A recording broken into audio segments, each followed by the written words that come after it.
Hello, আসসালামু আলাইকুম। কী অবস্থা সবার? আশা করছি সবাই ভালো আছেন। Welcome to my another new daily blog video. তো আলহামদুলিল্লাহ আমরা ভালো আছি। আশা করছি ভিডিওটা আপনারা শেষ পর্যন্ত দেখবেন। তো এই তো আমি সকালে ঘুম থেকে উঠে এখানে নাস্তা বানিয়ে নিচ্ছিলাম। আর আজকে কিন্তু একটা দারুণ ট্রিক্স আপনাদের সাথে শেয়ার করব। এই যে রুটি বানানোর এই তাওয়ার মধ্যে আমি 1 চামচ একটুখানি আটা দিয়ে কিন্তু এটাকে ফ্রাই প্যানের মতো ননস্টিক বানিয়ে দেখেন খুব সহজেই আমি এখানে ডিম পোস্টটা করে নিলাম। আপনারা চাইলে আপনাদের তাওয়াকেও এভাবে আপনারা ব্যবহার করতে পারেন। তো আমার নাস্তা বানানো কমপ্লিট। নাস্তা খেয়ে রান্নাঘরে চলে এসেছি রান্না করার জন্য।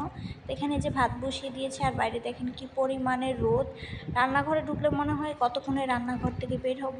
আর পাবদা মাছ রান্না করব, এর জন্য সবজি আর পাবদা মাছ সুন্দর করে আমি হলুদ মরিচ দিয়ে মাখিয়ে রেখেছি। আর রান্না করব হচ্ছে কলমি শাক। আর ভাতটাও হয়ে গেছে। তো প্যানের মধ্যে আমি এখানে তেল গরম করে এখন এই যে পাবদা মাছগুলো একটু ফ্রাই করে নিব।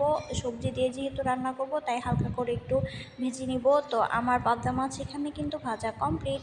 আর এই যে আমি তরকারি রান্না করার জন্য পেঁয়াজ মরিচ বেঁধে নিচ্ছি। এখন সামান্য পানি দিয়ে এটার মধ্যে আমি হলুদ মরিচ জিরা গুঁড়া তারপরে আদা বাটা দিয়ে সুন্দর করে মশলাটাকে এখন কষিয়ে নিব।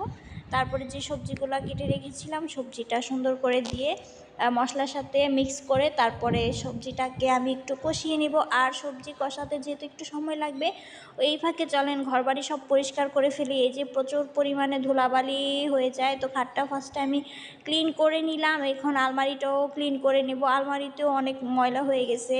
তো এই যে আলমারির গ্লাসটাও ক্লিন করে নিচ্ছিলাম। তো আলমারি ক্লিন করা ডান। এখন আমি হচ্ছে শোকেসটাও ক্লিন করে নিব। এত পরিমাণে ধুলাবালি যে কোথা থেকে আসে আমি বুঝতেই পারি না। প্রতিদিন এই কাজগুলো করতে হয়, বাড়তি কাজ। তো এই তো শোকেস কমপ্লিট করে এখন এই যে ফ্রিজটাও ক্লিন করে নিচ্ছি। আজকে একদম সব কিছুই মুছে টুছে একদম পরিষ্কার করে ফেলবো। তো শোকেস কমপ্লিট, ফ্রিজ কমপ্লিট। এখন এই যে ওয়ার্ড্রোবটাও আমি একটু ক্লিন করে নিচ্ছিলাম, কারণ ওয়ার্ড্রোবটাও বেশ নোংরা হয়ে গিয়েছিল। তো সুরেকটাও এর মাঝে আমি ক্লিন করে নিলাম। এরপরে বাকি ছিল হচ্ছে এর মধ্যে আমি আবার এসে এই যে পানিটা দিয়ে দিলাম তরকারিতে। আর এখানে আইপিএসটাও একটু ক্লিন করে নিলাম। আর সাথে বাকি ছিল টিভি, তো টিভিটাও চিন্তা করলাম একবারে মুছেই ফেলি। তো এই তো সব কিছু ক্লিন করা শেষ। এখানে আমার তরকারিটাও রান্না হয়ে গেছে। মাঝে এসে আমি আবার একটু মাছটা দিয়ে লবণ টবণ চেক করে গিয়েছিলাম।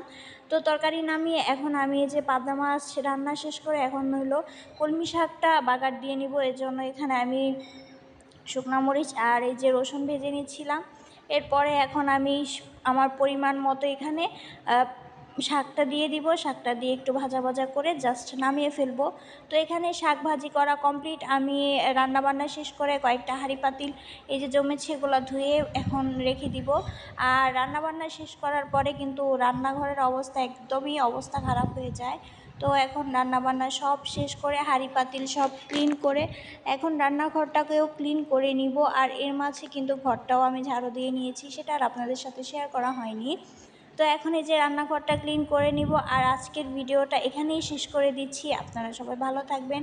আর আমার ডেইলি ব্লগের ভিডিওগুলো আপনাদের কেমন লাগে অবশ্যই কিন্তু কমেন্ট বক্সে জানাবেন। দেখা হবে নতুন ভিডিওতে। আল্লাহ হাফেজ।